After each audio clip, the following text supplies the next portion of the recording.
Good morning, my dear friends. How are you all? Hope you are enjoying your studies, doing your practice regularly, and following the instructions as given to you from time to time by the teachers and parents to follow your guidelines. So, dear students, in our last lecture, we have completed the concept of the vector addition, and then we have solved some of the numericals also.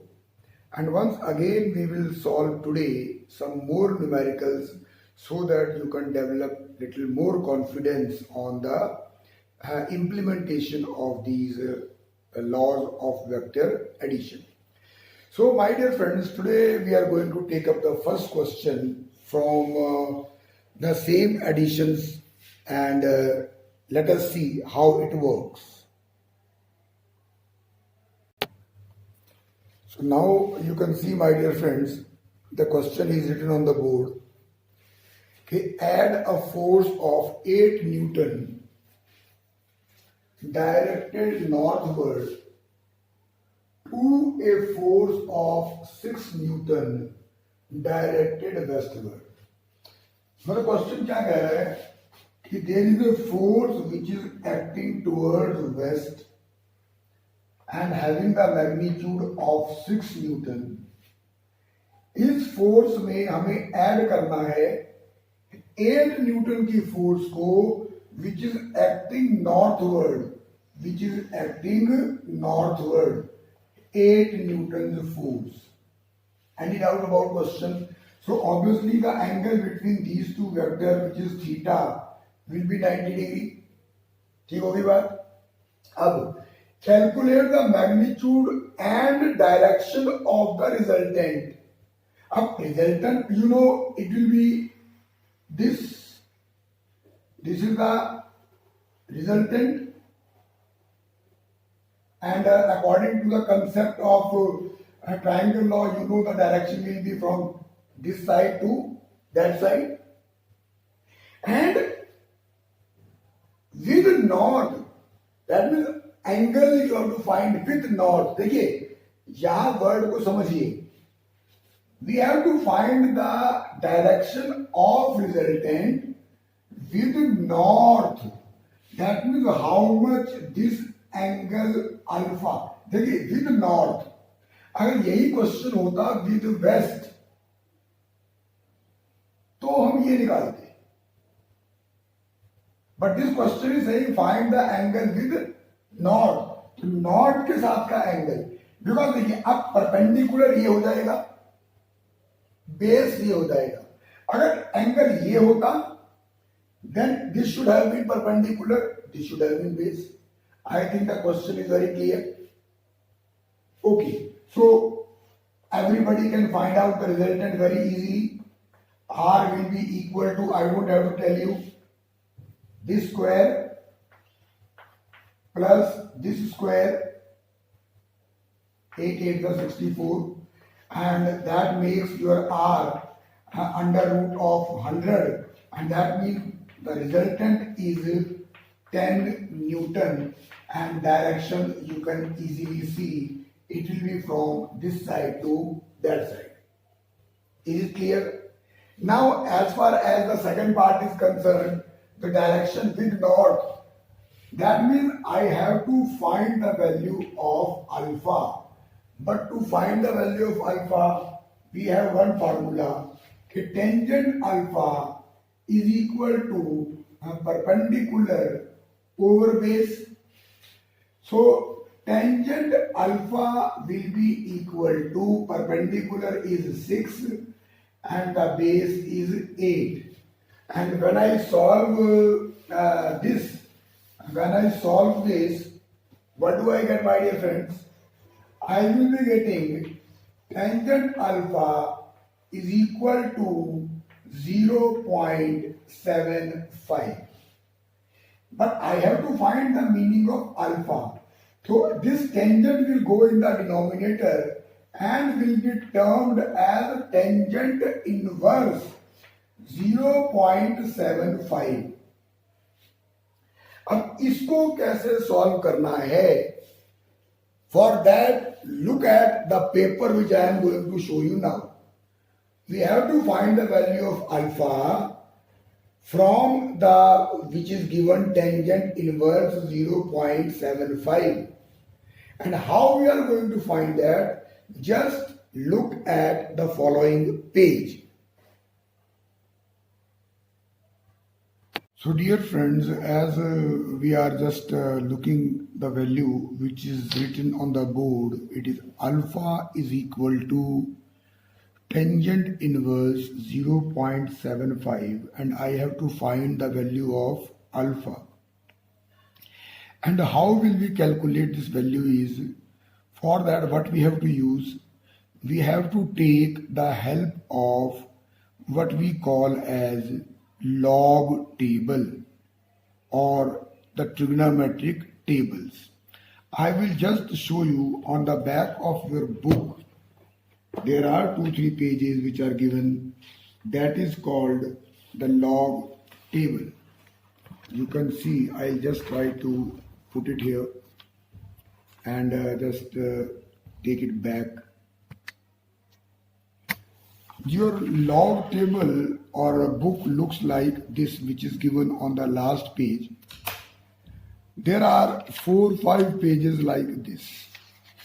There are 4-5 pages are like this. Some table you can see is written logarithms, and on the next page it is written, you can see, anti-logarithms. What are these things? That we will discuss later on. The next page, when I turn it off, that is called, you can read it carefully, natural signs. This is called natural signs, and it contains all the values in terms of angles. These are the angles given in the degrees, starting from 0 degree, 1 degree, 2 degree, 3 degree, 4 degree, and so on. Then 45 degree, 46 degree, and carry on up to you can say 90 degree, and like that. Similarly, on the next page, it is natural cosines. What I have to find is, I have to need this table for my question, which is natural tangents. Which is natural tangents. अब देखिए, इस table को खोल के हमने पूरी table में उस वैल्यू को सेलेक्ट करना है जो वैल्यू हमें चाहिए. ध्यान से देखना बेटा. We want the value which is 0.75. If you see 0.0000, if you see further, you will find 0.175, then 0.349. आप ऐसे ऐसे नीचे आएंगे, आते जाइए, आते जाइए. यहां पर देखिए क्या लिखा है, 0.3443. हमें चाहिए 0.75. आप और आगे आइए, यहां देखिए क्या लिखा है, यहां लिखा है 0.6249. और आगे आइए, शाबाश. और नीचे आएंगे तो देखिए ये आ गया 0.7002. हमें चाहिए क्या, 0.75. ये देखिए 0.72, 0.7536. इस वैल्यू को अगर आप देखते हैं तो ये लिखा है 0.7536. हमें चाहिए 0.7500. It means what? It means 0.7500 0.7536 से पहले होगा, और ऑब्वियसली 0.7265 के बाद आएगा. तो 0.7265 वाली लाइन को आप आगे ले चलिए सीधे, आप उस लाइन को आगे कंटिन्यू कीजिए, आगे कंटिन्यू कीजिए, आगे कंटिन्यू कीजिए। जब आप यहां पहुंचते हैं, देखिए यहां पर क्या लिखा है बेटा जी, वैल्यू 0.7481, और यहां पर क्या लिखा है बेटा 0.7508। इट मीन्स हमारी जो वैल्यू है वो इस वैल्यू और इस वैल्यू के बीच में आएगी। और अगर आप वापस जाएं, देखें 7265 कहां पे था। If you see 7562 it was 36, यानी हमारा जो एंगल है अल्फा वो 36 डिग्री तो कंफर्म हो गया। अब 36 डिग्री पर वैल्यू कितनी आ रही है 0.7265, यानी 36 डिग्री नहीं है, हमें और ज्यादा जाना पड़ेगा। और वो थे लास्ट के दो कॉलम। अब लास्ट के दो कॉलम्स की वैल्यू को बेटा आप यहां से पढ़ोगे, 48 और ये है 54। ऊपर लिखा है मिनट्स में, ऊपर लिखा है बेटा मिनट्स में, क्योंकि हमारी जो वैल्यू थी ना लास्ट की दो वैल्यूज इन दोनों के बीच में आ रही थी। यानी इसकी जो वैल्यू है 48 और 54, इनके बीच में जो वैल्यू आएगी वो क्या आएगी 52। यानी जो मेरा अल्फा आएगा वो क्या आएगा, वो क्या आएगा, शाबाश, 36 degree and 52 minutes. 36 degree and 52 minutes. आपको समझ में आया है? मैं आपको अब लिख के दिखाता हूं। हाँ बेटा देखिए, हमने टेंजेंट की टेबल में 36 डिग्री पर जब वैल्यू को स्टडी किया, आप भी देख सकते हैं अपनी बुक में, तो वो जो वैल्यू आई थी मेरी, वो आई थी 0.7265। This was the value of tangent 36 degree. और लेकिन हमें चाहिए 0.75, तो इसके लिए हमने क्या किया था, हम और आगे की तरफ बढ़े थे, और जब मैं पहुंचा बढ़ते बढ़ते 36 डिग्री और 48 मिनट्स के ऊपर, तो मैंने जो वैल्यू देखी बेटा वो मुझे मिली 0.7481। This was the value at 36 degree and 48 minutes. लेकिन हमें तो फिर 0.75 चाहिए, यानी कि थोड़ा सा और आगे जाना पड़ेगा। अगली वैल्यू जो मुझे दे रखी है वो दी हुई है बेटा 36 डिग्री और 54 मिनट्स की। टेबल जो है वो 36 के बाद 48 के बाद 54 पे आता है, तो 36 डिग्री और 54 मिनट्स पे आया था मैं।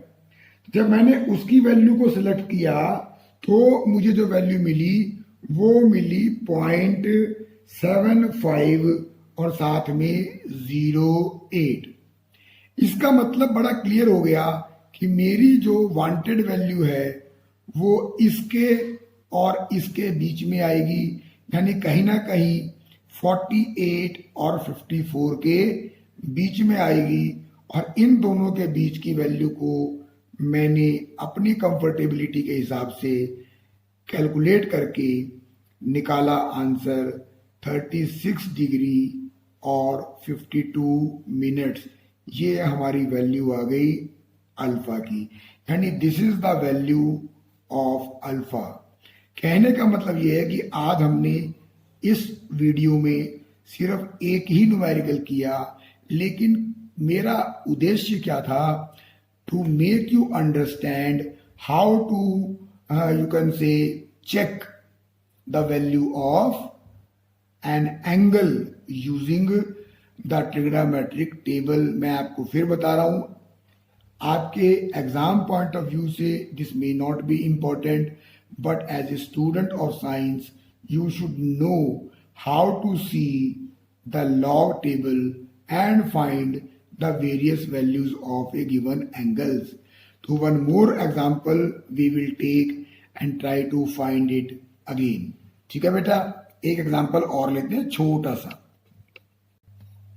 चलिए बेटा देखिए, सपोज कीजिए आपके पास जो अल्फा है वो आपके पास आया है बेटा टेंजेंट 3.8876, यानी मैंने, सिंपल सी बात है, क्या पता करना है कि टेंजेंट की टेबल के अंदर ये वैल्यू मुझे कहां मिलेगी।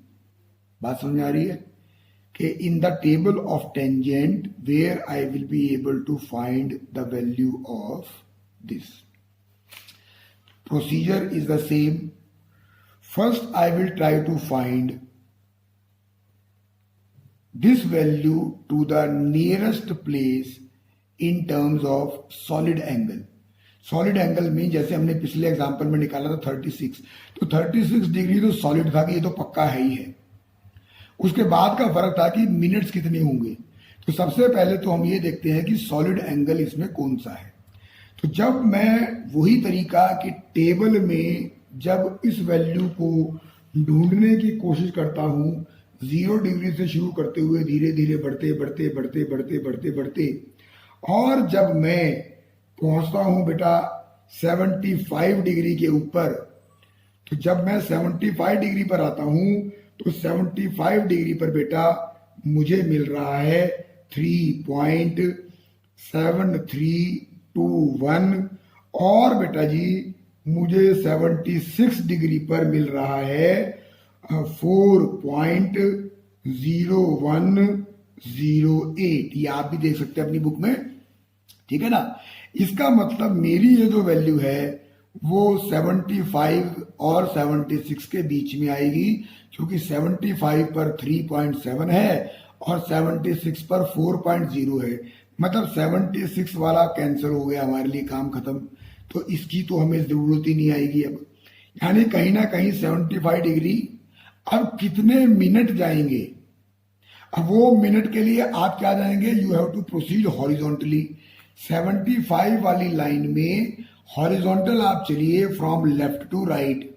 देखिए साहब, तो जैसे जैसे मैं उस लाइन में आगे बढ़ता हूं, बढ़ते बढ़ते बढ़ते बढ़ते जब मैं पहुंचता हूं इस वैल्यू पर जो कि है 30 डिग्री, सॉरी 75 डिग्री और 30 मिनट्स के ऊपर, तो जैसे ही मैं बेटा 30 मिनट्स पे आया वहां मुझे वैल्यू दिखाई दे रही है 3.8667।